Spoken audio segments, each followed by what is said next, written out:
Caliber Construction and Consulting. We just finished replacing the shower valve, and what we initially did is we cut this nice hole in the sheetrock. And so we have this nice hole, and whenever you cut a hole in the wall, you always want to make sure it's nice and square and neat, and keep that piece because you're going to use that for the patch. So after we replace the valve, we now need to put in some drywall backing.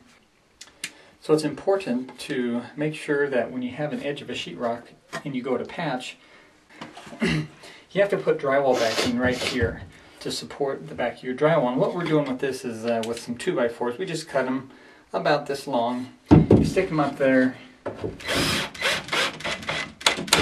what you're going to do is just attach them to this piece of sheetrock. And so you got a nice firm fit. And then after you've done that on both sides, then you just set your sheetrock in place. You got your backings in.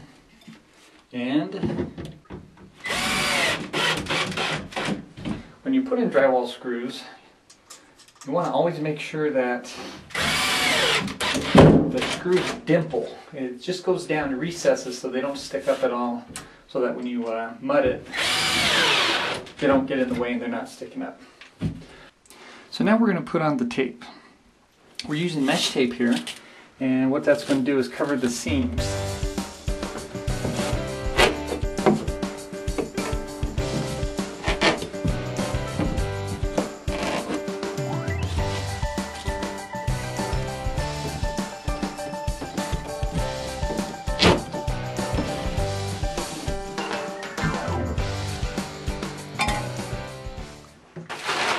So the first thing we're going to do is we're going to mix up some hot mud. Hot mud is some type of a 20-minute mix. It means it sets up in 20 minutes. It's supposed to be ready to sand in 20 minutes. Usually takes longer than that. So the first thing we're going to do is heat it up, mix it up.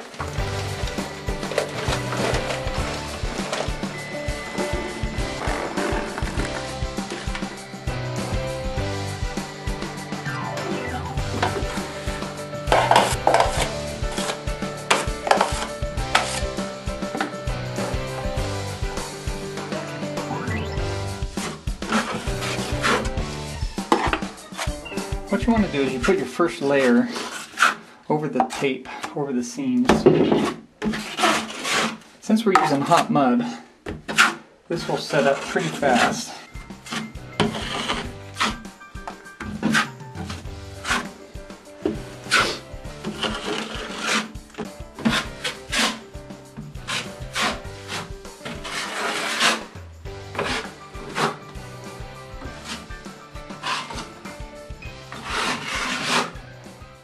So we just put on the first coat, and as it's curing, which will only take 15-20 minutes to harden up, and it's starting to harden up now, you'll notice some of these ridges from that first coat. And so what I like to do before it hardens all the way is to take another trowel, and I'm just going to go over these, knock them flat, so I don't need to sand. And so when I put my second coat on, it's a lot smoother for me to do it. It's been about 20 minutes, and now we're ready to apply the second coat.